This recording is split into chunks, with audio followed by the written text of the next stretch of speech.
If you combine paradigm shift with setting the right expectations, rebooking them yourself, changing the way you're using language to assumptive rather than yes or no, will improve your retention rate immediately. We're all in sales. If people don't like us, they don't interact with us, they don't buy from us. So don't think of it as you being a pushy salesman. It's about you helping a patient to take one thing away from them they don't need to think about, and just taking the proactive lead as the professional that they've entrusted to do your treatments. The reality is that you're going to have problems in your business all the time. There's going to be constant fires. They're going to be spontaneously igniting, and we're going to need to put them out. But the trick is to try and learn from these mistakes and these issues and trying to put in systems and processes so they don't happen again. So you're never going to be able to avoid making mistakes. We just don't want to keep making the same ones.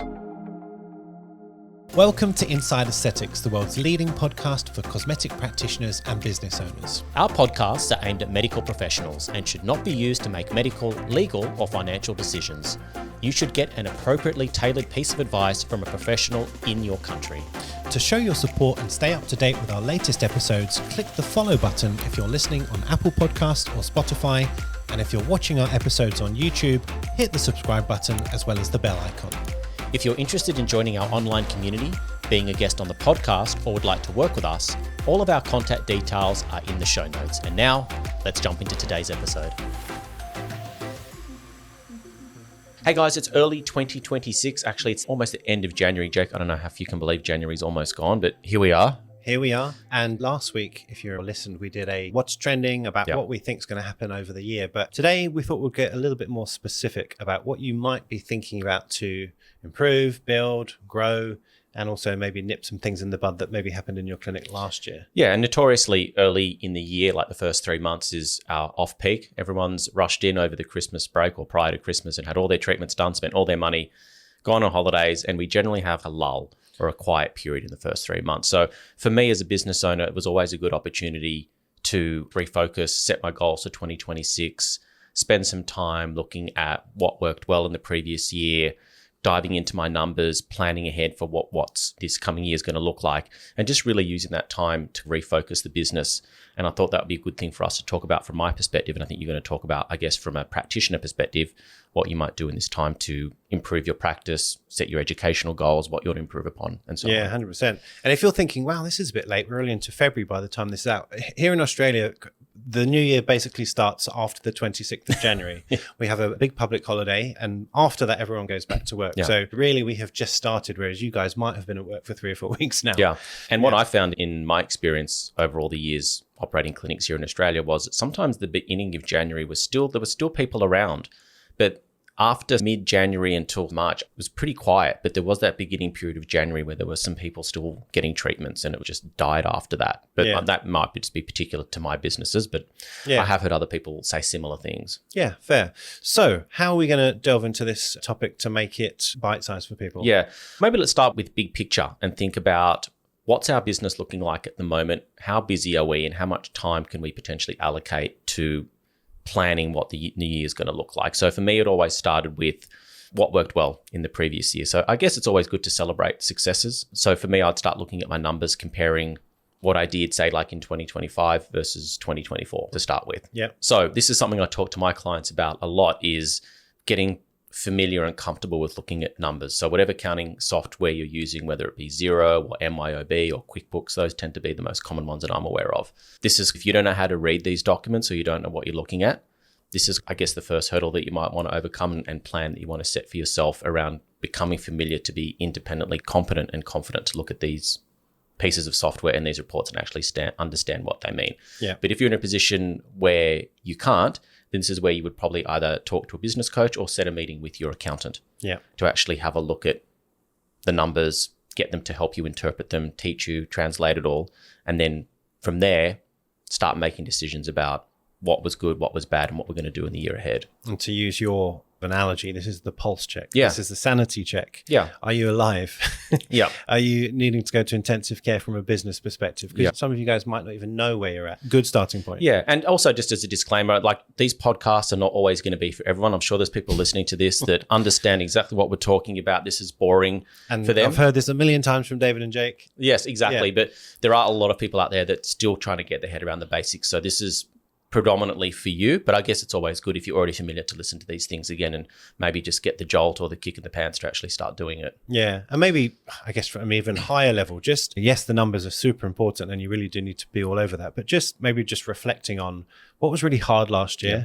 What were the biggest friction points? Did you have a problem with staff, or was it the culture of the clinic, or I don't know, product or technique that you were struggling with? Just reflecting on that and actually being mindful of, okay, how are we going to either get rid of that problem or overcome that problem? The reality is that you're going to have problems in your business all the time. There's going to be constant fires.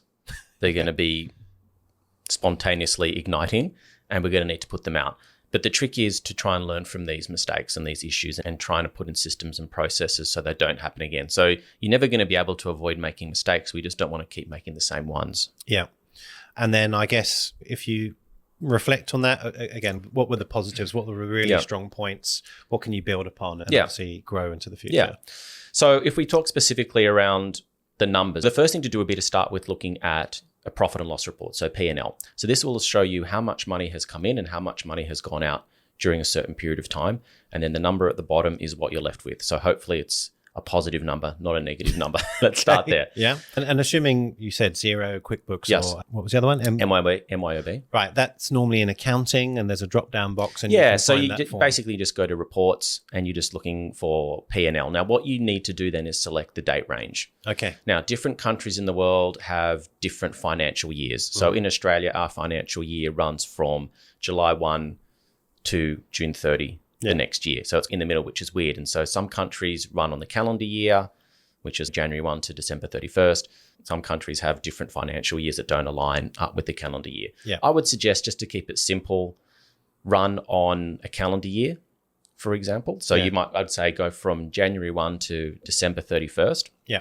Such a good point, because even though we're talking about the start of the year, we're in the middle of the financial year. In Australia, we're in the middle of the financial year. Yeah.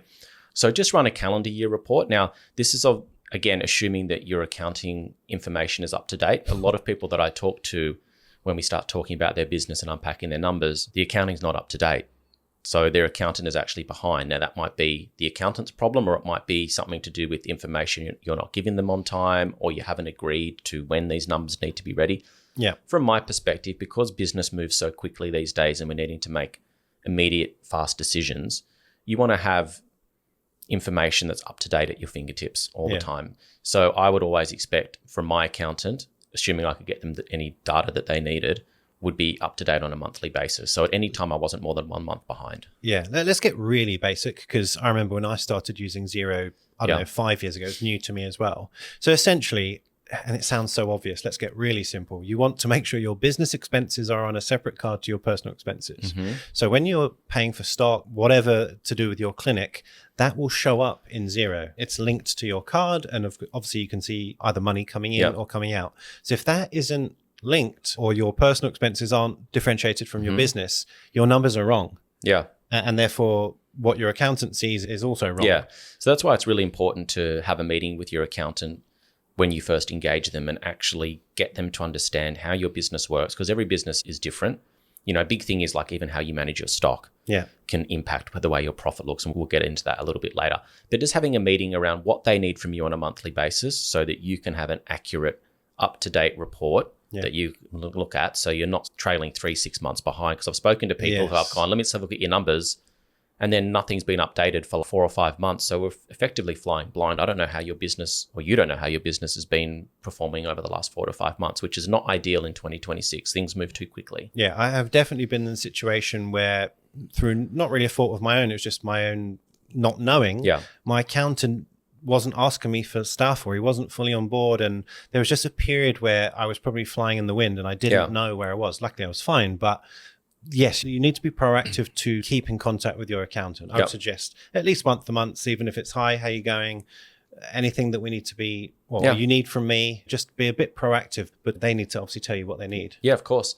And accountants are just like every other profession. There are good ones and there are bad ones. There are people that care more and there are people that care less. So it's really important that you don't just hire someone randomly. You haven't set correct expectations. They haven't taken the time to educate you on how you become more competent looking at your numbers. You really want to find someone that cares and takes the time to explain things to you and can work efficiently They'll flag things with you if there's issues or they need information that they haven't got. So you don't just want to hire an accountant, any old accountant, and then just set and forget and assume that they're doing the right thing, because that'd be just like hiring an injector that you don't screen, or a doctor or a lawyer. Like, it's the same concept. Definitely. Yeah. So you mentioned reflecting your numbers from 25 to 24. Yeah. So obviously that's to see, have you improved or have you gone backwards? Correct. Yeah. So you'd run so in these accounting pieces of software, you can do generally what's called like a comparative report. So you can select, say, the date range of January 2025 to December 2025. And then there's somewhere, depending on the software system, where you can just say compare the same period. So you can actually compare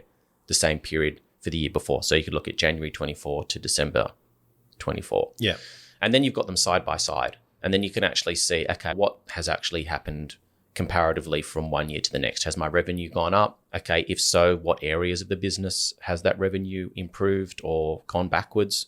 So in our industry, for example, you probably want to start looking at how have anti-wrinkle performed, dermal fillers, biostims, retail skincare, if you're a clinic that offers skin treatments, devices, etc. So you can actually look at, okay, overall numbers have gone hopefully forward because businesses need to keep making more money to keep up with inflation. And then how have you actually done that? Is it just been one particular area of your business that's been carrying you and other areas of the business have died? Yeah. If you just look at the number in its totality, it doesn't tell you the whole story of what's actually going in your business. So you need to be able to have a look at it based on categories. Assuming your CRM is set up to let you see that. So, for example, if you don't have your services differentiated like that and check them out separately, if you're just taking money and cash and assuming it's not that basic, but it'll be very hard to differentiate if you don't have your system set up to allow you to get that data. Correct. And also that the people who are taking the information are inputting it correctly as well, because if you don't put good data in, then you're not going to get good data out. So this is why it's important that you meet with your accountant, get them to understand your business and what information you want to be able to see when you run these reports. And then they will tell you how you need to give it to them. So sometimes software systems like CRM systems will automatically feed into your accounting software. Some don't, some do it well and some don't do it very well. So for example, one of my bugbears is Timely, which is a very popular system. It plugs everything in on a granular level. So when I look in someone's revenue, I can see the patient name, I can see what treatment they had done, but I can't actually see what category that was broken up into. So it almost gives me too much detail, it's too focused rather than categorized, and Timely just does an automatic dump. Now, I don't know whether there's a way around that. Maybe it's something that can be changed in the settings. I haven't found out how to do that yet. So we've had to go to a manual report where you once a month do a revenue report and then send that to your bookkeeper or your accountant, and then they'll update your accounting software. So the reason I like to be able to see granular detail in accounting documents is just to make your life simple. You don't want to be having to toggle between your CRM system and your accounting software to see how your business has been performing. People already hate doing this stuff as it is. Yeah. So why give yourself an extra step? If you just provide the correct port to your accountant and your accounting profile has been set up correctly, you should be able to see all this information like on one screen. Yeah. So it's really simple. So revenue report, let's start there. How's your business performed from income from one year to the next based on overall number and then the different categories? And that'll start to give you clues around, okay, which areas of my business are doing well. For example, we would assume that over the last sort of 12 to 18 months, everyone's dermal filler numbers have probably gone down from the year before because of the negative PR, people moving to different categories of products such as biostims. So you may have seen a shift. So even if your revenue's gone up, you probably have noticed dermal filler's gone down. Okay, well, what's taken the place of that? Biostims are up. Maybe I'm doing more anti-wrinkle, maybe I'm doing more skin treatments. So it just starts to give you an idea of what are all the different moving parts within your business and where there are opportunities to improve. Yeah. Have you taken your eye off the ball with certain areas of your business? Are other areas doing really well?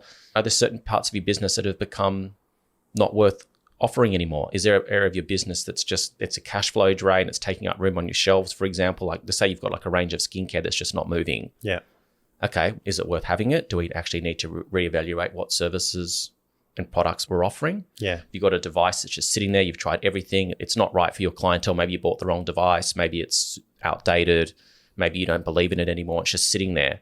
Okay, you're not making any revenue out of it. Let's make a decision on how we either get rid of that or we put an effort into sort of bringing it back into the business and making it a focal point. Yeah. But if you don't have that data, then you can't really see all the different levers that you can pull within your business to start improving your profitability or making decisions to remove things that no longer are fit for purpose. Yeah. You mentioned looking at comparisons of years. Yeah. Now, obviously, if you go away for a month in whatever month and you have a crappy month and you're like, okay, well, I went away, explains it. But how do you tease out the why of why did you have a poorer period? You obviously speak to lots of injectors, so we might have just had a crappy month because, I don't know, lots of public holidays or whatever. Or an injector goes away. Injector goes away, yeah. I've seen that a lot. So either like the primary injector, which is often the owner of the business, goes away, they go on maternity leave, someone gets sick, they have a death in the family, they go on an extended holiday. So you need to be able to at least justify or rationalize why certain things have happened. So when you see these anomalies, you can start to understand and normalize them. So you might say, okay, well, I'm the primary injector in my business. I went on an extended holiday for 6 weeks. Fine. Okay, now I need to normalize the figures. So the term normalize means you account for those 6-week periods. So if you're looking at 12 months and you go, okay, 12 months, we've made this much money, which is, if I divide that over 12 months, it's this much money per month. Yeah. Okay, I'm just now going to remove that month and then work out what the average was to try and make sure I'm comparing apples with apples. Yeah, you can't earn money when you're away in Bali. Correct, yeah. So if things have moved in your business, you need to be able to understand why. So you raised a good point. Okay, we've identified there's an issue or something's changed, something doesn't look right. Okay, why? And then adjusting, rerunning the numbers. So at least you actually have an explanation as to why certain things are happening in your business. I would say that the majority of people I speak to don't go to that level of detail. They're not super aware of what's going on. And when we ask questions around why certain things are happening in the business, it's like a bit of a detective game, Sherlock Holmes kind of thing. Okay, can you think back, look at your calendar? Oh, yes, this happened. Okay, that's right. Okay, fine. That explains that. So there's like a lot of problem solving and sort of mystery finding. So this year, keep a note on your phone of holidays and Sally was away. So you have an idea of when you probably will be quiet. Yeah. And also, I had another question. Oh, yeah, you mentioned peaks and troughs. Yeah. And obviously, maybe just at the new year, it's generally quieter. But when are the other peaks and troughs? So we tend to see a bit of a lull just before. Here in Australia, because the financial year runs till June 30, people start getting their tax returns before then. So we would often see a bit of a lull leading up to that time when people start getting their tax returns or their refunds. You might see a little. So generally, you got January, February, March, pretty quiet. Things start to pick up a little bit of a dip before tax returns around July, August. And then it starts to just slowly increase exponentially, a lot of ramping up until sort of the end of the year. So we always found that like late November through to mid-November through to like end of or mid-December was like the busiest. The nuttiest time, yeah. Closer to Christmas, people have tended to, they've either gone on holidays and they leave, but that sort of month before Christmas tended to be the busiest. Yeah. And then it died off. There were a few people floating around in January and then the cycle kind of restarts. Yeah. Restarts again. Have you found similar? Or? Yeah, obviously that right now, end of January is weird because I went back to work 2 weeks ago and it was, 70% booked. It wasn't quiet, but it wasn't fully booked. But then this week, it's been a bit bitty because I think a lot of kids go back to school this week. So they still had the opportunity to go away, but also capitalize on maybe a cheaper holiday when it wasn't the peak of the holiday season. Yep. So here in Australia, our sort of Christmas period is weird because it's much longer than the rest of the world because it's our summer. Yeah. So it's just a funny time. It is. And I think that you're going to have these peaks and troughs throughout the year. Every area, every part of the world's going to have its nuances.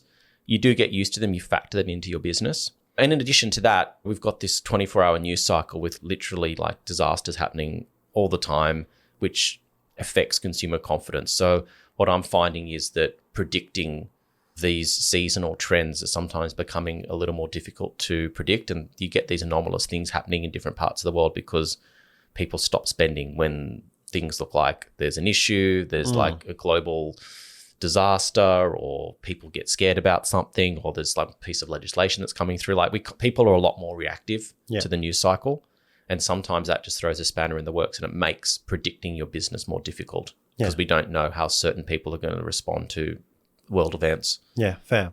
So we've touched on looking at your revenue. Is it buyer stims that are growing or HA that's dropped, whatever? But once you've said, okay, that's good, that's bad, can you do any further interrogation on that category to make some buying decisions or staffing decisions or cash flow decisions? Okay, so once we've identified, I guess, the revenue situation and used our best fact-finding skills to try and figure out why certain things have grown or gone down, we then probably need to start looking at, okay, what's the profitability of these treatments and services? Yeah. Because sometimes, and this is what happened during post-COVID, was that we had this huge revenue boom after the build-up of people being locked in their homes for such a period of time and not being able to have treatments, that when we reopened, we had this huge surge. Yeah. But at the same time, we had increased costs of doing business. So people's revenues went up, but their profit as a percentage went down. And so it doesn't matter how much money your business is generating. What really matters is how much is coming out the bottom of the funnel and ending up in your pocket. Yeah. So first thing is to look at revenue. Then we need to look at profitability. So you actually can run, when you get to the bottom of the profit and loss report, it'll tell you how much net profit you've made. So you want to look at what's your profitability doing year on year, not just the revenue. And then we probably, at this point in time, I would look at the profitability of each one of your treatments and services in your clinic. I created a spreadsheet which currently lives within our Patreon app, soon to be replaced by our IA community app. And you can actually download that, and it allows you to plug in what you sell a treatment for, what you buy it for. You can plug in your consumables, and it'll spit out how much profit you've made and what that is as a percentage. Okay. And this is where we start to dive into where you brought this up, looking at which suppliers we're using, how much we're buying it for in terms of strategies. Are we buying in bulk? Are we buying in smaller quantities? So the unit price can move quite a bit depending on your purchasing strategy, and then your pricing. Yeah. And this is, again, one of the pivotal points of the year where you start to look at your pricing as well. So let's just do a basic example. If you say, look at your anti-wrinkle, okay, you're buying, let's just pick a product. Let's pick Botox. So you're selling your Botox for $15 a unit. It's costing you, I don't know, $5 per unit. So therefore your profit is $10, and it'll work out what that is as a percentage. Now, as a general rule, I would recommend that you need your gross margin, this is what's called a gross margin calculation, should be as close to 70% or above as you can. Just to pick you out there, do you also throw in saline costs, syringe costs, needle costs? So yeah, there's a miscellaneous column that's in there, and you can just work out what it might cost, might be 9 instead of 10, but whatever. You'll just go, I know for every anti-wrinkle treatment, I'm going to need 10 insulin syringes, a dressing pack, some Chlorhex, a scribe pencil. Yeah. And you might go, okay, I know that my average cost on a tox treatment is $3. Yeah. $5. Yeah. Fine. So then it automatically, you add that in and it'll work it out. Okay, that's in cool. terms of the margin calculator. So these things move all the time. Yeah. And so I mean, that may sound so basic when you hear it, and our listeners going, okay, makes sense. But if you aren't doing that, you're flying blind, because you don't really know what your price should be if you don't know your profit margin. Yeah. So aiming for 70% or above. Now, skin treatments are going to have a higher margin, but they have sometimes more of a labor cost.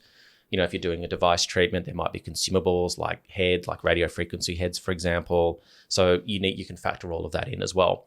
But 70% is what you should be aiming for. And if things are starting to shift in the wrong direction or going below that, we need to interrogate why. Mm-hmm. Again, I look at lots of people's sort of products and services and working out their margins. And generally, people don't keep an eye on this because they don't continually look for ways to increase the profitability of their business. They just carry on. Yeah. And what tends to happen is over time, the business becomes less profitable because they don't increase their prices often enough.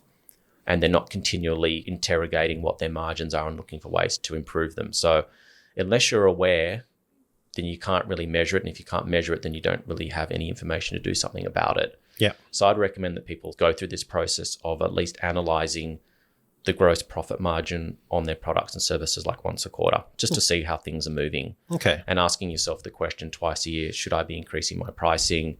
Do I need to go back to my various suppliers and ask for a better deal, or do I need to look for a different product?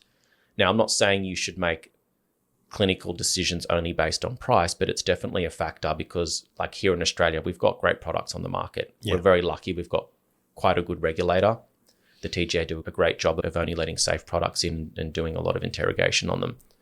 And so it's not if you go from one product to the other, like one's going to be absolutely horrific and inferior. It comes down to taste a lot of the time and what you prefer, but it's definitely a factor. If you can find a product that satisfies you as a medical professional that's safe and effective for your patients, then you need to be looking at, okay, which one's actually going to make my business the most amount of money? Yeah, fair. And if you don't ask, you don't get. If you don't go back to your suppliers and try and renegotiate or talk to your accountant and go, okay, look, if I can actually buy this much product in advance, this is what the unit price comes down to. How do I do this from a cash flow perspective so that I'm not leaving myself in a vulnerable position where I can't pay my rent or my wages, but I really want to be able to buy this in bulk? Because if I do, then my margin increases. I'm going to make more money. but I have to manage my cash flow in the meantime. So this is why you need to start being aware of these numbers so you can start to manage the pros and the cons and actually be on the front foot in terms of making sensible decisions for your business. And what you'll find as well is that a lot of, and again, I see this all the time, is that certain areas of people's businesses will be really profitable and some won't.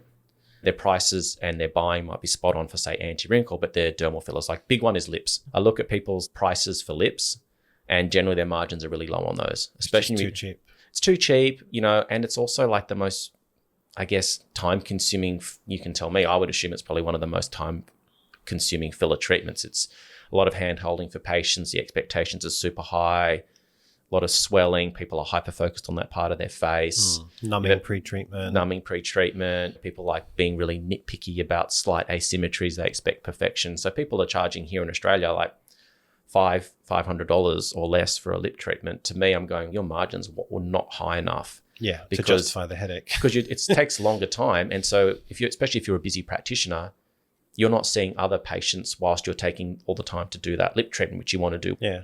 And but also if you're doing high volume lips, which many clinics do, then you want to maximize your profit rather than being the cheapest in town. Yeah. Here's a question. Actually, no, I'll ask another one. So before Christmas, many of the brands here do big offers to entice, I guess clinics, obviously it's nice to get a good price, but also they want to buy their loyalty. Yeah. So if, I don't know, X clinic has bought 100 vials of anti-wrinkle, and then after Christmas, they're going to take your advice, do their profitability check, and they go, shit, it's not as good as I thought, and I've got 100 boxes in the fridge.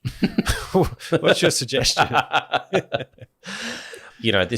You can't really give it back, can you? So unsell it, don't do that. You're stuck. So I guess my advice would be learn from the lesson and don't make the same mistake again. You need to run these numbers and know exactly what your strategy is going to be before it lands in your clinic and the money's left your bank account. Yeah, I thought you were going to say that. Okay, good.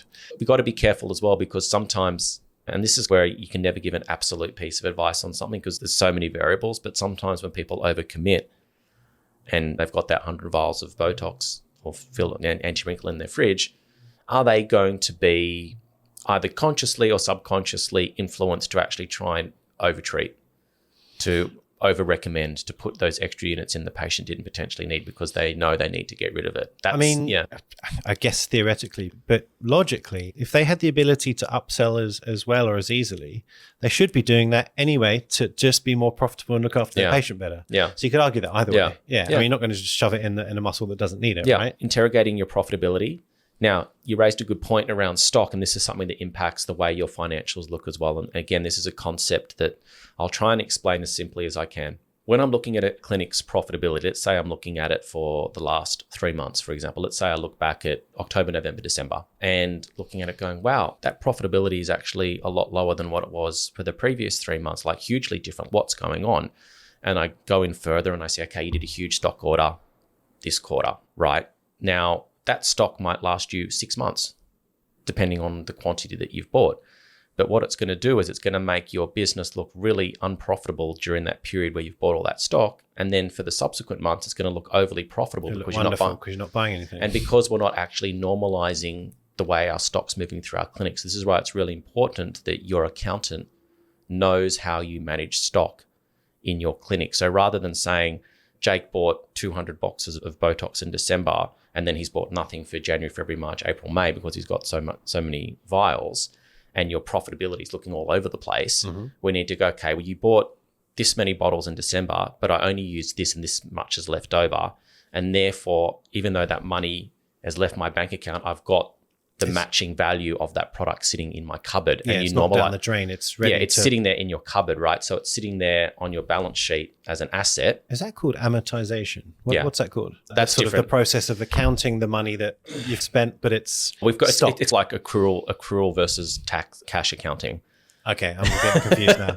Don't listen to me, listeners. Yeah, so basically the take-home message is just make sure your accountant knows how you're managing your stock. If you're doing like big orders, make sure that you're doing a stock count every month and that they know how much product's left in your cupboard so that they can normalize your figures so that your business isn't doing this kind of yo-yo thing where it looks profitable, unprofitable, profitable, unprofitable because of the way your stock's moving. When you say, I mean, obviously you could just send an email saying I bought 200 boxes of Botox. It cost me 50 grand. Fair enough. But if you're using Xero, presumably they could see that it's categorized as stock they could see that. Yeah. So you want to make sure that the accounting reports that they're giving you take that into consideration, so that when you're looking at your profitability, it's not taking those nosedives or skyrocketing because you haven't spent any money or you've spent a lot of money on stock during that particular month or that period. Yeah. Okay. Fair. So that's why it's important to keep a really good handle on the stock. And this is particularly important for bigger clinics with like multiple injectors, huge amounts of stock moving in and out of their clinic. Some people have very small amounts and they're just solo operators. Still an issue, but not as big as when you've got hundreds of thousands of dollars worth of stuff moving around all the time. Yeah.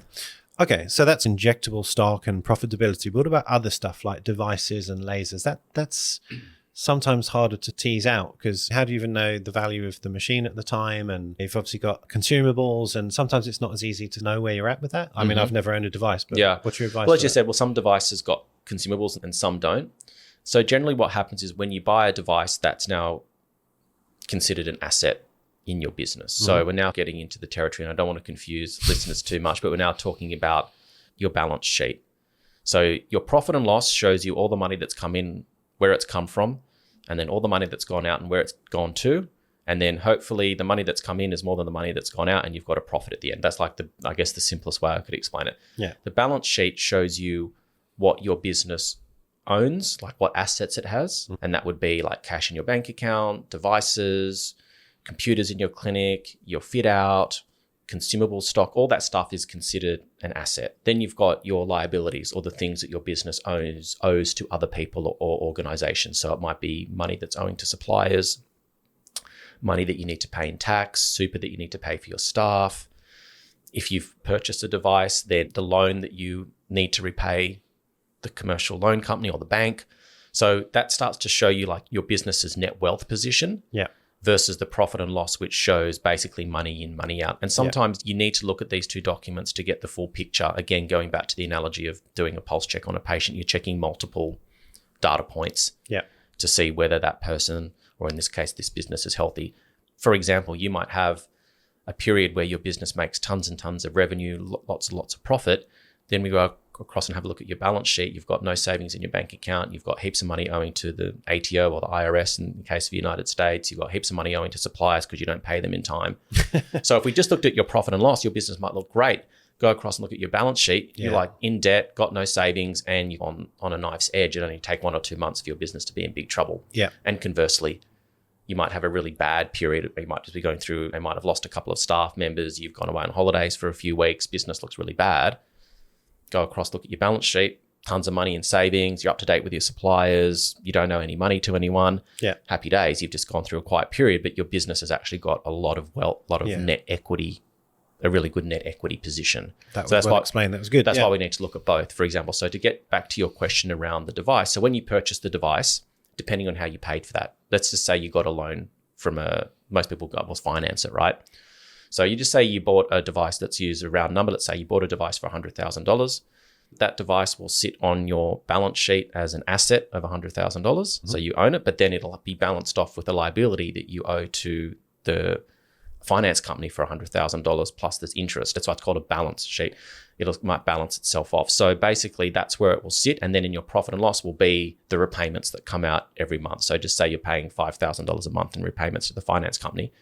That will be money that's leaving your bank account. On the loss side. On the loss side of the profit and loss. Cool. Does that? No, I don't have to get too technical because sometimes great. It confuses people. That makes sense. I think if you could just look at that, guys, that you know your rough position, essentially. Yeah, so you need to be looking at both documents. Your balance sheet doesn't move that much. It's not as dynamic as your profit and loss. So if you just check in with your balance sheet once a quarter, that's fine. I would be looking, and I used to spend about an hour a month just going over my profit and loss and looking at, as I said, revenue streams, what's going up, what's going down, looking at my profitability, looking at my margins, looking at suppliers. Like I was just constantly just checking all these little data points. And then once a quarter, I'd look at my balance sheet and go, okay, what's my overall wealth position?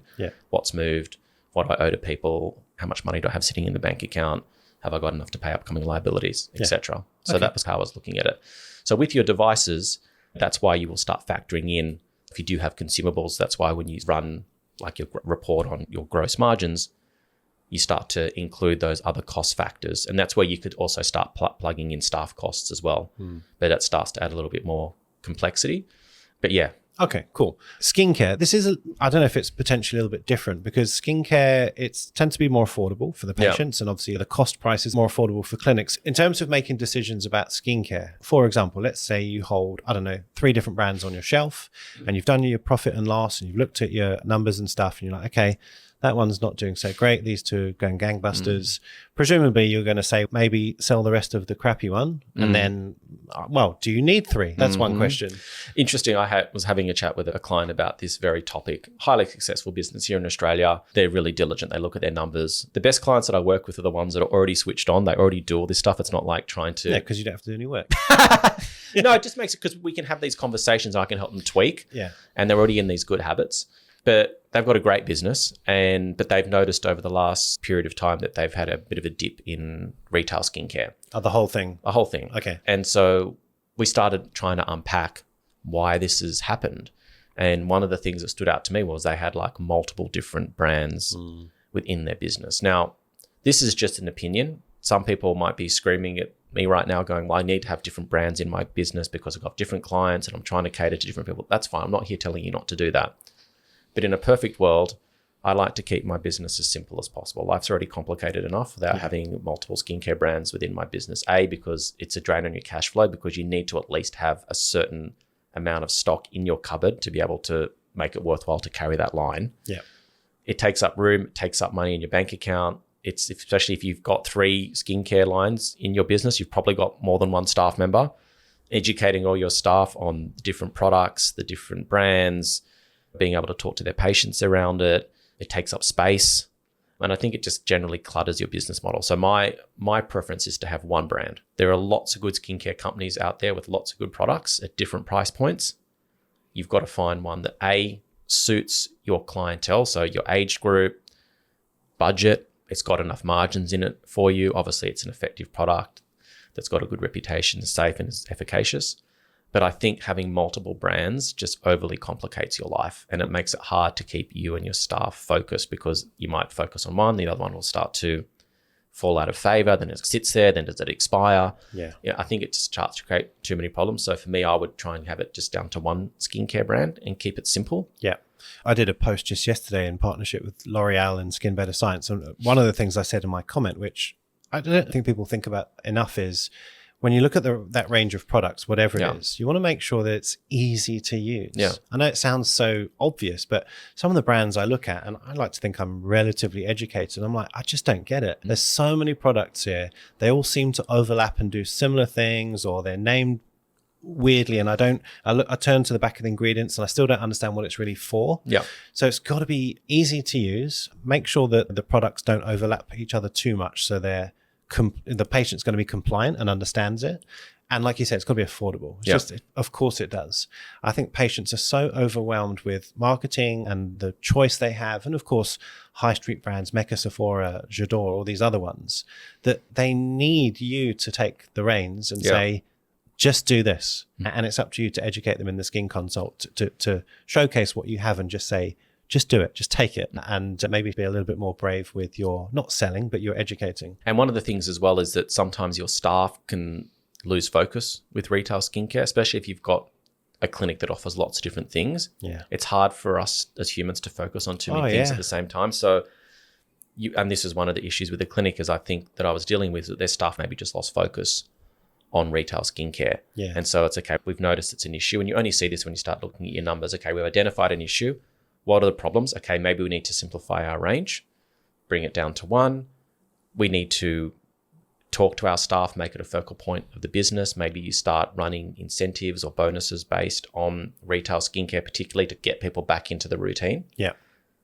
But it's generally like multiple little issues that tend to create the bigger problem. The other thing I've noticed is that often, and understand real humans, the skin therapist will have their own favored one. Yep. And they'll ignore the other one. Yeah. Yeah. So again, maybe have 2 options, but not 9. Yeah. Or 1 if you want to get really simple. But I think that's probably quite a common problem that people could easily make a fix this January. Just, okay, let's rationalize what we're doing here with it. Yeah. Do you think that, I don't know how other people do it, the margin tends to be about 100%, you just double the cost price. Is that still typical? Yeah, I would say at least. Yeah. That's what you want. So it's not it's maybe not going to sustain your business unless you're doing massive volumes, but it's a really good addition to your injectables, your lasers, your devices. Yeah, I used to try and aim when I had my clinics to have my retail skincare at least responsible for 10% of the income. Yeah. 10, 15%. If you can get it 15% or above, that's great. Yeah. Because it is money for jam, really. They're coming into you for your skin treatments, injectable treatments, device treatments. They're buying skincare from somewhere. Yeah. There isn't a person on earth really that doesn't use skincare. Yeah, actually, that's a great point. Often our patients, and everyone does this, they might buy something from you or they'll get the recommendation from you and they go, oh, I'm just going to think about it. And then they jump onto Google and they'll see if they can buy it online. Yeah. So don't buy a brand that is obviously available on Amazon or some of the other I mentioned. A lot of skincare companies, and I don't know why they've done this other than greed, is that they've gone and then become competitors with their stockists. They've shot themselves in the foot because the stockist will drop it immediately. Yeah. I think it personally devalues the brand because then it just makes it high street, which is fine. I'm not saying it's bad, but you're going to lose your relationship with your clinics. Yeah. The other thing you could do as well, and this is not going to be for everyone, is to create like your own white label brand. So if you don't want to use any of the existing brands that are out there, there are lots of good manufacturers that have got good products, effective, and you can work with them and brand them as your business, your clinic. That way no one can sell your product. Yeah. I don't know. I've always thought, am I really going to be able to take on L'Oreal and whoever? Well, I guess you're not really trying to. You're just buying a product that's branded to your business. So I know there's a few people in Australia that have now got online skincare businesses, and that's having an impact on a few people. And maybe your solution to that is you actually brand your own product. If your business is at that point where you can actually afford to do that, maybe that's something that you do. Yeah. Because then no one can buy your product online. Yeah, fair enough. Because the reality is that there are some products that have exactly the same ingredients as other products, and one is 10 times more expensive. Yeah. Price doesn't always mean it's a good product. Of course. Actives are actives. It's a vitamin or it's a molecule. Yeah. So you can't really own that. But of course, it's about formulation. And people do buy into the story and the brand. And of course. They spend, you're paying mostly for the brand, for the branding and marketing. Yeah. Generally. Yeah. Cool. Now, memberships and subscriptions. This is an interesting one. I don't know how other countries do this, but I guess it's worth saying. First of all, what do we mean by memberships and subscriptions, just as a generality before we get into the... Yeah, I guess just if you go into the gym or some sort of club where you pay like an ongoing monthly amount of money, and in return for that, you either get a product or a service. You can use that membership to redeem it for products and services within the clinic, or maybe it entitles you to a discount. Yeah. But effectively, businesses are trying to roll this out in the space to ensure patient loyalty, try and normalize their cash flow, and just take some of the risk and unpredictability out of their businesses. Yeah. Obviously, I'm not going to mention names. I know that some people a year or two ago were trying to do this for injectables as well. Yeah. And that's worth saying, as far as I understand, you can't do that and shouldn't do that. Because you can't take I don't think you can take money in advance for a medical treatment. You're effectively promoting a medical treatment by saying, give us some cash and we'll give it to you at a discounted price. That's effectively what you're doing. So let's keep injectables out of that. But how would memberships work for a clinic offering skin, lasers, lights, non-S4 treatment? Well, I've got a few clinics that I deal with that do it quite successfully. So they've, again, as you said, made it about skin. So they pay X amount of dollars per month, and they can come in for a peel, an LED treatment. Maybe they can get one device treatment that can be for vascular or pigment. Mm-hmm. And so they just have this, and it might entitle them to some skincare products as well to keep their skincare. And that's how you might want to tie potential strategies to improve your retail skincare by tying it to a membership, because people are going to be continually going through their products. So there's no right or wrong way to do this. I guess it's just working out what your patient profile is, what treatments they're liking, what's popular, what's actually going to suit the majority of people that are coming into your business, going through your margins and working out, okay, well, what can I actually offer for this amount of money? Because it needs to be a win for the patient. Like, it needs to make more sense for them to subscribe to a membership and get the benefits that come with that, rather than just paying as they go. So it needs to make sense for them. And obviously it needs to make sense for you as a business. So this is why you would use, like, say, a gross margin calculator, doing device treatments that don't have consumables attached to them, for example.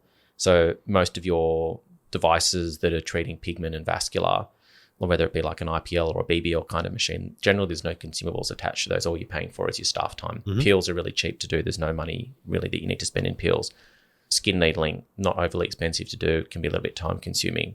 Retail skincare products, LED lights. No time, LED lights. So I'd be looking for those kind of treatments and products that are profitable for you, and packaging them up together in a way that's again, better value for the patient, but still makes sense for you as a business. So do the clinics, I don't know if you can give me a number, but do they say pay us $100 a month from your credit card? You don't have to think about it, just goes in. And then with that $100, it's credit plus a bit of extra value to entice them. Exactly. Right. So, and again, it comes down to going through the exercise of just using a spreadsheet and working out that you're not actually going to be losing, you're going to be losing Someone's money. taking the piss going for a light every 5 minutes. Yeah, exactly. You need to make sure your sort of terms and conditions are not going to send you broke. Yeah. But the good thing is if you can use like a membership like this, it's not only about making more money, it's also about getting patients into the habit of being loyal to your business and coming in all the time. Yeah. So it has a two-prong effect, money, but also the more times they come into your business, hopefully the stronger the relationship becomes between that patient and you and your business and your staff. Yeah. It helps retention a lot as well. Most clinics are going to be limited by staff and space, but have you met any clinics who've made the clinic a bit more of a hangout place, like a lounge with music and, a drink, and just coming to enjoy the space rather than necessarily for specific treatments? Yeah, a couple of clinics that have got very big high-end fit-outs. Yeah. But most clinics, no. Yeah, it's just hard, isn't it? They don't have the space for doing it. If I look at Dr. Stephen Lee's clinic down in Darlinghurst, down the road from us here, it's phenomenal. It's like going to a museum. Yes, beautiful. It's an amazing place to hang out. But for most people that don't have the luxury of doing that, I think it's just about getting people back in, getting them into the habit of being in your business. You become a bigger part of their life. Yeah. And it just starts to make your business more predictable. So if you're going to go down the pathway of creating a membership or a subscription, make sure that you do your numbers. You're not cutting yourself short. It's still highly advantageous for the patient from a financial perspective. And just make sure as well that you work out how you're going to communicate this, and then you need to make sure that you work with a company that's going to help you collect that money, because it's sometimes you might not be able to do it through your CRM system. So there might be a third-party company that you need to work with. I can't think of any off the top of my head, but I know they're out there. If you just do a simple Google search, it's a gym membership, it just automatically gets taken out of people's bank accounts. So it's generally third-party companies that do that for you. Okay, fair enough. Any other kind of income streams that people could tack on or think about adding in? Training, offering courses, mentorship, shadowing, I don't know. Yeah. You've built up a skill set over a period of time. So if you could monetize that in any way, trying to become like an educator or a KOL for one of the businesses. A couple of our community members at the moment have got their own online courses that they're now selling and have created from all their years of experience. We had Amy, cosmetic nurse Amy from Melbourne, on last year, and she's now launched her course. So we're actually going to be helping her promote that through our app. So you just need to get creative and look for other ways to bring in revenue streams. As you said, shadowing. If you're like an experienced injector that's got a good online profile and people know who you are and respect your skill set, then potentially are you in a position where you can start getting people to come and pay you to educate them within your business? Yeah. How do you recommend people cost their time? Let's say you have someone shadowing, they're not injecting or doing anything, but what do you reckon that's worth? It's a good question. I think it depends on, I guess, what kind of value you're going to give them. Calculating, are they going to slow you down? So working out like what your average day would be in terms of revenue and profit. So you know that on your own, Jake, you might be able to see, 15 Botox patients for anti-wrinkle treatments, for example. If you've got someone shadowing you, what does that become? Because you're talking, you're explaining, inevitably things take more time. So you might only be able to see 10 patients on that day. Yeah. So you at least need to make sure that even though you're seeing less patients, you're not going to be going backwards. Yeah. Plus you're handing out your intellectual property. Your day is inevitably more tiring, more stressful, because you're balancing multiple tasks at the same time. It's got to be worth your while. You're not just going to do it maybe you want to do it out of the goodness of your heart, but if we're just talking commercials, you want to make sure that it makes sense and it stacks up for you as well. Yeah. I don't know, you do it. How do you price yourself? So I do it rarely. I might do it, 4 times a year. Yeah. I do charge, so I'm happy to say I charge $2,000 for the day. It's a long day. Generally we'll meet about 8 or 9 in the morning, have breakfast. Of course, that's included. And then Where do you take the Macca's drive-through? Yeah, down to Macca's. Yeah, exactly. With Macca's coffee. Yeah, but I use that hour to work out how am I going to spin this day for the best value for them, work out their position, their experience, what their friction points, all the rest of it. And then sure, yes, they're shadowing, but most of my appointments are quite generous anyway, so I'm not rushing. There's plenty of time between patients to talk. And of course, with the patient, I can ask anything they like. It's not supposed to be a teaching session because obviously it's shadowing and teaching a little bit different, but it ends up being a bit of a pseudo teaching thing. None of my patients have pushed back, which is lovely. Thank you, my patients, for never saying no, they can't be here. So there's always good value. The risk. Do you let your patients know ahead of time? Yeah, I do. I'll just send out a text saying someone's going to join me today. Are you cool with that? Yeah. The risk is I don't know what's booked until kind of nearer the time. Sometimes I do, but even then patients chop and change. So sometimes I'll reach out to that person, join me like a day or two before to say, hey, things have changed. Do you want to wait for another day? So you get more, I don't know, biostimulation or experience or whatever. It could just be a tox day, like you said, or sometimes it could be wonderful with 4 new patients in a row. And wow, we're doing deep consultations. And that's probably what they're there for mostly. Yeah. Look, unless they're lying to me, no one said that was not worth it. Yeah. Okay. I mean, everyone said similar things, that they came to just, I guess, build, and no one was a newbie. I don't think it's worth shadowing me as a newbie, for sure. Yeah. I think it's good to come with your own experience, at least a couple of years under your belt, to build on where you are already. But thinking about, what do I need? But I'm not going to pay for shadowing if I don't even know what I need. That would be silly. Yeah, of course. But also, if you're going to offer the shadowing, what are you going to offer? What are you tangibly going to give someone? You can't just charge money and then just say, shut up and sit in the corner. I'm just going to do my day. Yeah. So hopefully that gives you some insight. Yeah. And I think as well, just making sure that you turn up to a shadowing day with a list of objectives of what it is you want to achieve out of the day, and maybe having a discussion with the person that you're shadowing to make sure you're aligned on that. You tick off those boxes. And sometimes it might not be a moment where you realize you need to change everything. It could just be, I'm actually doing a lot of things really well. That I'm actually doing things I'm doing things correctly, and maybe there's a few things that I might tweak. Tell you what's popped up most commonly, maybe it's because tox is my most common treatment, but most people go away with a few tweaks and changes to how they do standard tox. Yeah. I'm not going to say they're shocked, I'm not that revolutionary, but they're like, I didn't know I could do that. I was taught you can't do something, and I do it regularly. Yeah. Just treating around the brow and the frown to open someone's eyes. Which woman doesn't want her brow to sit higher, if possible? And so most injectors are taught some very cookie cutter patterns of, you can do this, you can't do that. I'm like, no, let's think about the anatomy. Let's look at the patient rather than a pattern. And hopefully that's changed their practice. Feedback if I didn't help you, but I'm sure I did. Cool. Okay. So what about teams and staff? How do we interrogate what's working, what's not working? Yeah. That's a big one. It is. And again, hopefully you're collecting good data so you know how each person in your team is performing. So you should probably, if you've already got your finger on the pulse, you'll know who's performing, who's underperforming, who needs more help, who the different people are in your team, what their strengths and weaknesses are, because it's like putting a sports team together. Not everyone's going to be the same. People are going to have different strengths and weaknesses and need to be managed differently. Yeah. If you're not already doing this, you should be doing like regular one-on-ones with your staff so that you're constantly having your finger on the pulse, you're identifying issues, monitoring their performance, some sort of accountability, getting an insight into what's going on in the clinic, because sometimes as a business owner, you can miss these things if you're busy, especially if you're a service provider yourself.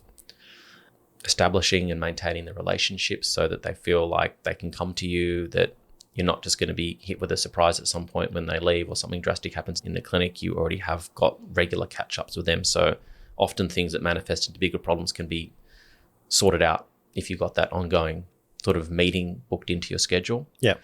But I would always do like an annual sort of refocus for the year. So I'd do like a team meeting initially. We used to do sort of team meetings every morning, which is a quick sort of powwow around what the aims are for the day, anything we need to know, any particular painful patients that are coming in we need to be aware of. Yeah. But it's always nice to do like a more of a substantial one at the beginning of the year. So maybe it's a breakfast somewhere together. We can actually talk and get really pumped what the focus is for the year. Just get everyone off on the right foot, but then dovetailing that in with what should be a standard best practice of catching up with your staff on a one-on-one basis. Now, if you've identified that, let's use the word Jim, I keep on saying Sally, Jim has underperformed. He's not quite hitting his targets. It's not so bad that it was like a massive problem, but he's the weaker of the team, let's say. It's 2026, it's January, you've had your breakfast, and you've said, Jim, your KPIs are down. You know, at what point do you make a decision that this just can't carry on and you might need to actually exit Jim?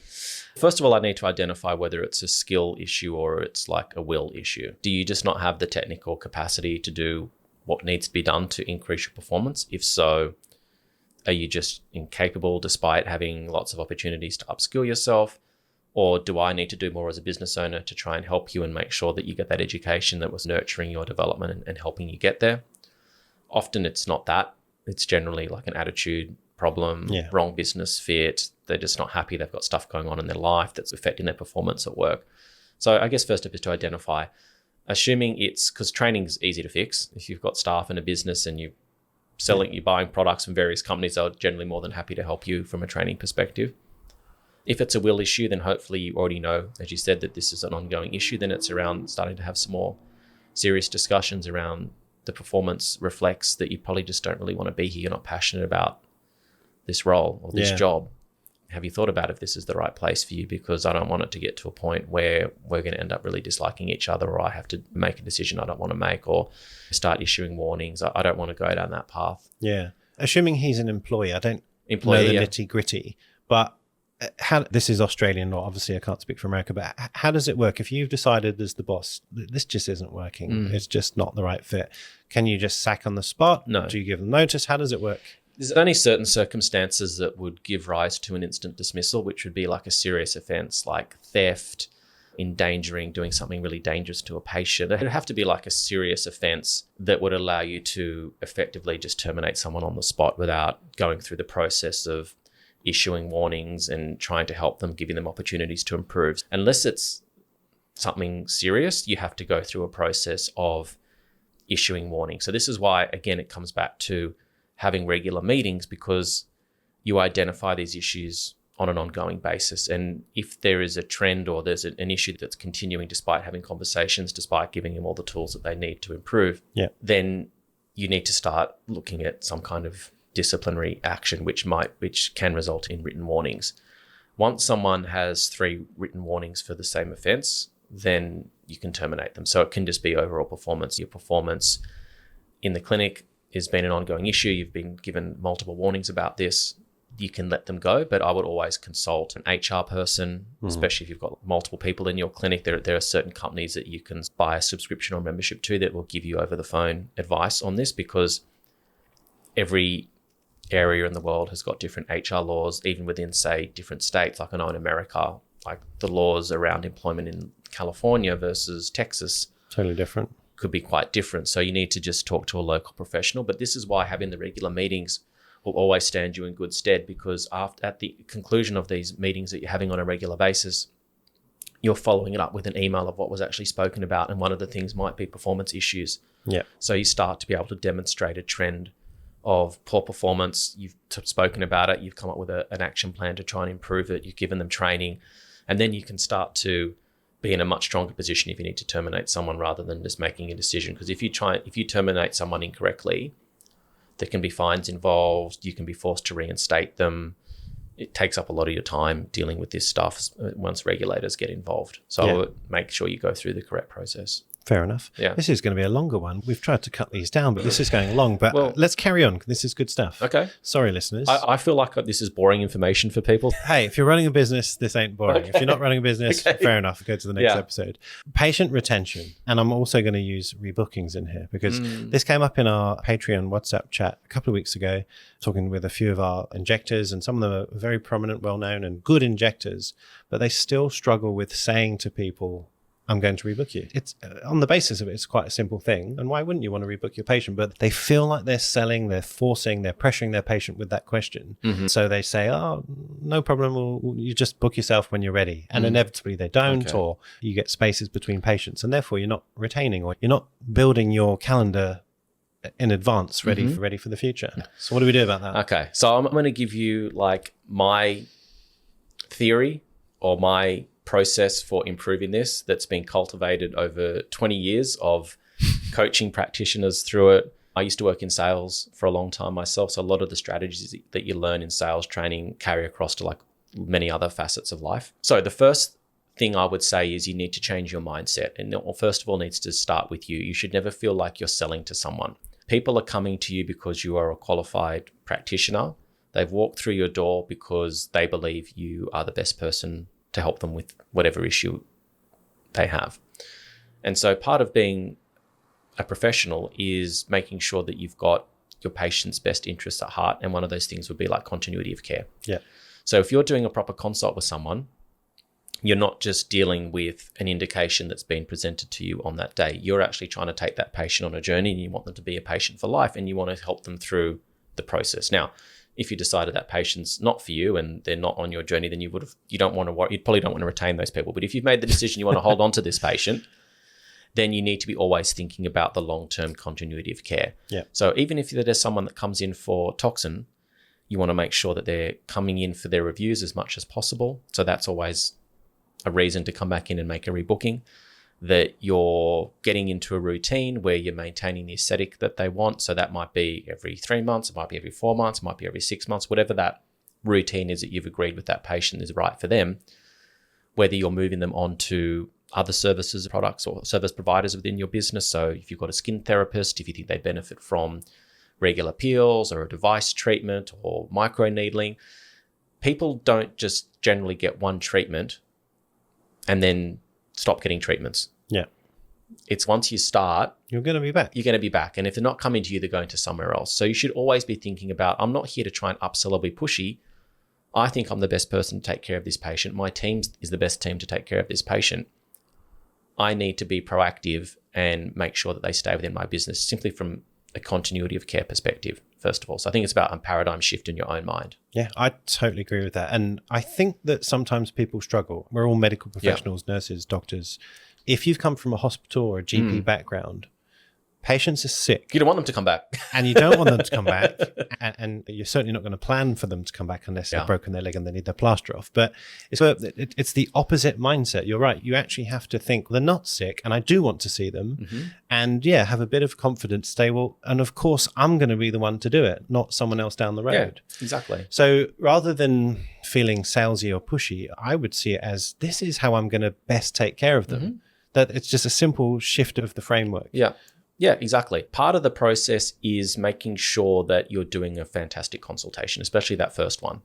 Whether you want to do, and maybe we can get into this when we're talking about how you might improve yourself as a practitioner when you've got this downtime, is starting to think about, okay, what's the long-term plan for this patient? How do I do my consultation properly so that it's not just about treating the indication on that day, it's about what's the overall relationship or the journey with us going to look like down the track. So if you're doing a consultation, and you can talk more about this, where you actually start to have a broader discussion around the aging process, what in a perfect world their treatment regime would look like now and on an ongoing basis, you're starting to plant those seeds in the patient's mind around, this isn't just a one and done, this is an ongoing continual relationship. Yeah. And you should always be referring to, during your consultation and your treatment, to the next step or the next time they're going to see you, or when I see you in 2 weeks, or when I see you in 3 months, or when you come back in 6 weeks and I'm going to put you with Sally, she's going to do a microneedling treatment on you, or we're going to start devices. You're always planting that seed within the patient's mind. So by the time that they've concluded their treatment and it's time to rebook, this isn't the first time that you've told them that they're going to be coming back in. Yeah. Because when people are put in a position where they hear something that was unexpected, or there wasn't the expectation that it was going to be spoken about, people can get a little flustered. And generally in those situations, they will even subconsciously choose the path that's least resistance or easiest for them. So if they've been caught off guard, go, oh, I wasn't aware that I had to come back in, I'll just call you. They'll revert to the easiest solution, which is just to say, oh, no, thanks. Yeah. So plant the seed would be the first piece of advice that I would give you. Second piece of advice, do not outsource rebooking your patients to your staff. Yeah, do it yourself. Do it yourself. You're the person with the relationship is with you, not the person at your front desk or one of your therapists. That's like your patients coming back into your business is the lifeblood of what it is that you do. If you don't, that should be, other than getting safe clinical results for your patients, the next important thing is make sure they come back. That's actually a really good point. And I'll extend that to, and obviously I know that time constraints and skill constraints, but I take my own photos, I do my bookings, I obviously do my notes, I take them downstairs, and the only thing I don't do is actually physically take the money. Yeah. But I'm trying to be as personable as possible. One, because I'm a bit anal, but two, because I want to show care. Why wouldn't I be the one booking and saying, when shall we do it? When is good for you in 3 months? Like what day? Yeah. I can't expect my receptionist to be telepathic and to know what I want to know. And it feels like a bit like you've palmed someone off. Yeah. I'll go and speak to someone else. Yeah, give them the money and rebook. Whereas like when you've concluded the treatment or the consultation, you're there, you've got a computer in your office, you've got your calendar there. The patient loves you. They're never going to love you more than when you've just done this amazing treatment on them, hopefully.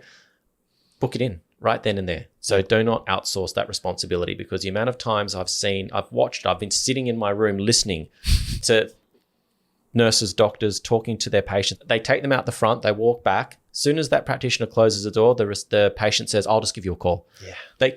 I've heard it so many times. Yeah, that's a really good point. So do not outsource that. Do it yourself. Now, the other point is to just change the way you use language. And we're tapping into sales strategies. And I know people hate sales because it comes across, you think about the car salesman trying to sell you the car that you don't need. We're all in sales. If people don't like us, they don't interact with us, they don't buy from us. So don't think of it as you being a pushy salesman. It's about you helping a patient to take one thing away from them they don't need to think about, and just taking the proactive lead as the professional that they've entrusted to do your treatments. Jake, great. That concludes the treatment for today. I'm going to see you in 2 weeks for your clinical review. Now, does this time of the day work best for you, or do you prefer an afternoon? Yeah, it's assumptive. It's an assumptive discussion, not a question. So you're not giving them yes or no. You're giving them option A or option B. I do this with my kids. Yeah, there you go. You're not telling me you will or won't eat it. It's which of these 2 vegetables are we going to eat? Yeah. You've steered them to 2 options, but you want them to do either of those. Exactly right. Exactly right. So if you combine the paradigm shift with setting the right expectations, rebooking them yourself, changing the way you're using language to assumptive rather than yes or no, will improve your retention rate immediately. Yeah, I actually learned that in hospital. Someone taught me a little bit about neuro-linguistic programming, and I've never forgotten that. Yeah. It really helped. Just dealing with angry patients as well, just changing their anger to reframing, making them feel like they have the control of an option. Exactly. So it's not about being tricky or trying to manipulate our patients. It's just about using simple strategies and taking the time to implement them, to care enough to not outsource it. I'm not telling you that if you do this tomorrow, every single one of your patients is going to rebook. There's no silver bullet to anything in life. I reckon 8 out of 10 will. But if you do this consistently, and also depends on the delivery, the more you do it, the more confident you'll become. If you're unsure of yourself, the patients will be unsure of you. So the more that you deliver this in a way that just feels natural, like it's just and most people do what other people do. Yeah. It's just human nature. People follow the crowd. That's why trends exist. That's why fashion exists, because we all want to comply with the masses. It's a survival mechanism. Yeah. So if you just say it in a way that's just normal, this is what all my patients do, I want to be normal too. Yeah. And you'll find that it's a game of percentages. All these things that we've spoken about today so far, none of them are going to revolutionize your business. None of them individually going to make you a millionaire. Yeah.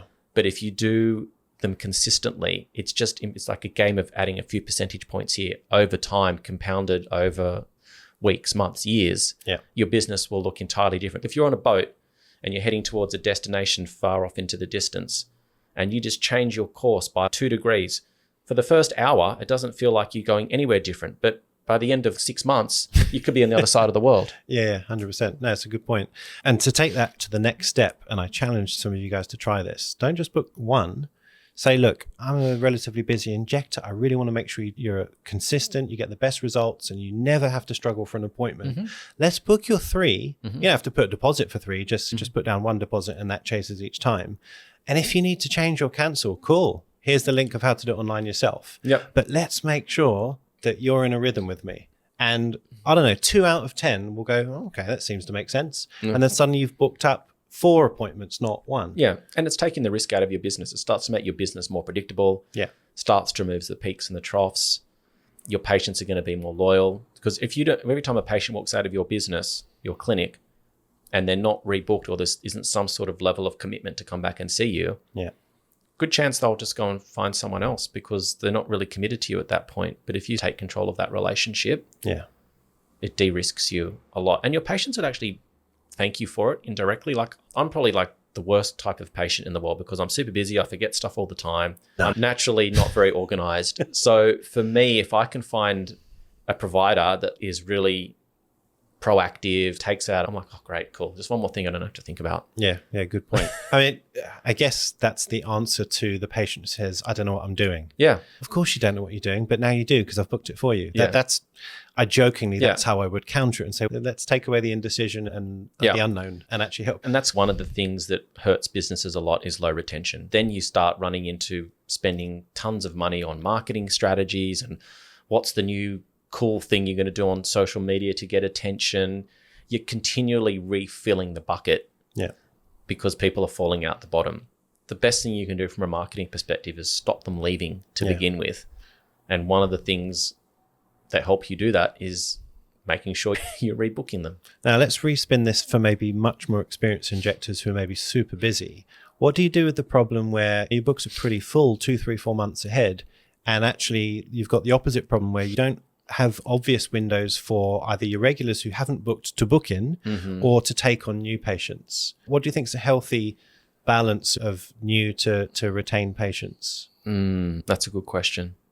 I'm basically in that position right now. It's a wonderful problem to be busy, but it creates new problems where those patients who, for whatever reason, didn't book in, you know, that 1 out of 10, and they want to book, you can't cater for them. And the new patients, it's sometimes hard. They have to book months ahead as a new patient to see you. Yeah. Which isn't great. You need to create a Jake Jr. You need to bring on Yeah, look. How far is Kyan away from finishing a medical degree? I was listening to a podcast yesterday. Who was it? Constantine, what's his surname? Oh, Kissin. That's the one. And from trigonometry. Yeah, and he was talking to someone else, and they basically said, don't do medicine, it's bullshit. The computers or the robots will be doing that. Yeah, so don't even do medicine anymore. Okay. So I won't be encouraging my kids to be So doctors. your problem is you've got a lot of regulars, but occasionally you'll have gaps, but it's too unpredictable because patients Those gaps might be tiny and I can't cater for an hour-long new patient. And if new patients stumble across your website, they're not going to wait 2 or 3 months. So why do you need more patients then? Like, that's the problem. I could just sustain seeing my regulars forever. It's actually sounds on paper wonderful, but of course they probably need less from me. It's always good to have the odd patient who needs bigger, more interesting treatments. It keeps my life more interesting and reduces my risk of boredom or burnout by actually stimulating me to see new patients as well. Yeah, maybe you need to start working Sundays. My goal for 2026, and I kind of say this both jokingly but also seriously, yes, is to work less, so smarter. Yeah. Smarter for sure. I think a lot of people I've spoken to, both patients in other industry, we've all realized we're all a bit frazzled and all probably taken on too much last year. And ultimately we'd do less, not more. I potentially would start to look at tweaking the way you're doing things. So maybe is there ways you can make your days more efficient, like only doing certain treatments on certain days? If you've just got toxin patients, maybe you put them on certain days, not other days. Yeah, I've started to do some maybe start looking at what levers you actually have to pull, because it is a difficult problem. I don't know if there's a simple solution other than working out ways to make you more efficient. Hire an assistant, someone that's helping you draw up, clean up your room between patients. Maybe you do start outsourcing some photography, but you check it. Are there things that you can do to make your time more valuable, not from a money perspective, but just in terms of making you more efficient is what I'm trying to say. Yeah. Are there inefficiencies that you can For full disclosure, I'm not running around like a headless chicken. I actually give myself a lot of time. I don't feel like crazy on the day, but just when you look at my availability over a week, there's only so many hours you can work. So one thing I've started to do is just block off an hour that, it's just not available. And then if someone calls as a new patient, cool, they can have that. It's reserved for a new patient. Yeah. And then my Saturdays, which are my shorter day, and I only do 2 Saturdays out of 4 now, still 50%, I generally won't see a new patient on a Saturday. Because it's just, I just want to whiz through my regulars and then my longer days have more time for new patients. But I don't know. I'd love to know what other people do. Yeah. Maybe someone reach out, send us some comments on Spotify or Instagram, guys. Yeah. Is there anything more that we need to discuss from a business perspective? I guess maybe just end on broader strategies to drum up business, whether it's looking at your website for SEO, pay-per-click campaigns, social media strategy, all that kind of stuff. These are podcasts in themselves. And by the way, we will be doing some social media podcasts later in the year. Yeah, we will. So we'll lean into that heavily. But anything you can quickly think of that people might be thinking about or not have. Now's a good time to be recording a lot of content for your social media. So if you're quiet. Here in Australia, obviously we've got lots of restrictions around what we can and can't say, before and after images. One regulator says you can, and then another regulator says you can't. So there's a lot of rules that we need to abide by, which I think overall are for the better of the industry. So I'm definitely not whinging about it, but it certainly has made life difficult for people in terms of how do they get patients to find them? How do they get themselves out there? Yeah. And I think it's always about education. So first step is making sure you know who your audience is, what they want to hear, what kind of messages are going to resonate with them. So making sure that your messaging is on point with the patient, the predominant patient profile that you have within your business. Using this period to record lots of content in advance. We try and do that. Yeah. Sometimes not so well. John Jacques did a great podcast with us. Now, I don't know the number off the top of my head, but if you just search in Spotify or Apple, you can search by his name, John Jacques, JONJAQUES. That's right. Yep. Talking about how to go viral. But really one of the interesting things he talks about is the way that you record content in a really time efficient way these days, where you sit there, you'll come up with, 20 of the most common questions that you get asked, or things that you see trending online that people are asking, obviously making sure that it's compliant with the regulations, getting one of your staff members to ask you questions, positioning yourself like you're talking on a podcast and actually answering questions in a really natural way, and then breaking those up into bite-sized chunks that can be repurposed and republished over various social media channels. Yeah. That's a really time-efficient way to do that feels natural, because trying to sit there and write a script and then read a teleprompter and looking like a robot doesn't really work. Yeah. I struggle with it, and we talk for a living basically now. So I find it really hard. I find having conversations far more natural. So if you can set it up in a way that it feels like you're having a natural conversation, that's going to help you be really efficient. So making sure you're getting your messaging out there, using the downtime to record it. You can use apps like Later and so on to help you with scheduling, keeping an eye on your retention. And then once you've got the content, what do you do with it? Do you look at running paid ads through Meta or Google? Do you hire an agency to do that? Have you ever tried it yourself? Do you know how tricky or easy it is? It's not that. Look, I think that you can do it yourself, but I think getting a professional to do it is just going to give you a far better. I think you should be creating the content yourself. Yeah, of course. But in terms of distribution, getting a professional to do it who knows this industry. So we've started working with a group here in Australia recently, Chloe and Kate from the Aesthetic Collective. Yeah. They're actually going to be taking over our social media. By the time you listen to this, they're probably already on it, because we've realized even with our internal team, it's just not our area of expertise. And even though we're creating all the content, getting someone to distribute it in a way, they understand how the algorithms are changing, how to get the most bang for your buck, how to reach new audiences, and so on. So I definitely recommend hiring a company to do that. But I think if you take all these other steps that we've spoken about in terms of retention, rebooking, hopefully your business gets to a point where you're not leaning on social media so hard to find new patients. Because as we've spoken about before, new patients are always an unknown quantity. It's always like the blind date kind of situation. You never know whether you're going to be a good match. There's always a level of anxiety, and it's more draining, I think, sometimes to be constantly meeting new people and having those long, lengthy discussions. So hopefully your business gets to a point where it just is almost self-perpetuating. Yeah.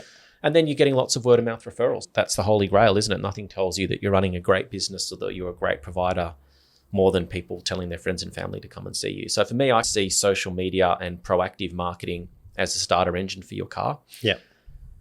That will always need to be there, because every day you need to start your car, but then it runs on its own. So I think as your business progresses and as you mature as a practitioner, those new patients that come from proactive external marketing should become less and less of the majority of people that are coming in, and more of it is patients returning and people telling their family and friends. Yeah. Because I think, as I said, that's the indicator that tells you doing everything correctly, or most of it correctly. What do you think? Totally. Social media sort of content creation is the bane of everyone's life. Yeah. But sit down, work out a strategy, batch record, answer all those common questions like you said. You really could produce a month's worth in an hour if you wanted to. Yeah. Even if it kills you to have to do it, just an hour of your time a month, you can do that. So get a good microphone. Yeah. Oh, yeah, for sure. We're going to lean way more into websites, SEO, all that kind of techie stuff with Rick O'Neill. He's coming back in a few weeks from Look, Touch, Feel, LTF from the UK. So we'll lean into more specific stuff, and maybe for some AI sort of technology. What should we be doing in 2026? He was on with us quite a while ago now in our Deep Digital Dive series of podcasts. So he's an SEO expert, website expert, that kind of techie stuff, and also talking about his new platform that will help clinics tie all this together and support you more into the long term. Perfect. Hopefully you found that interesting, guys. I know, as I said at the beginning, some of this information is super obvious. And if you're an experienced business owner and you're doing all these things, congratulations. You're doing mostly everything correctly. Yeah, but many things to touch on there, especially if you're a business owner. Go through it step by step. Yep. David said, if you just steer your business or what you're doing in 1 degree turns every time, by the time you've done 10 of those things, you really will turn things around. Absolutely. All right, we'll see you in the next podcast, guys. We hope you enjoyed that episode, guys. To stay up to date with our latest news and episodes, follow us on Instagram, and we're now on TikTok. You can also now watch our full video episodes on YouTube and Spotify. So if you like what we do, please give us a like and subscribe. Please also consider joining our Patreon for invaluable business and injectable education. Get access to our global community of like-minded professionals, hints and tips videos, bonus podcast content, and more. All of our social links, Patreon, and contact information are in the show notes below, and we'll see you in the next episode.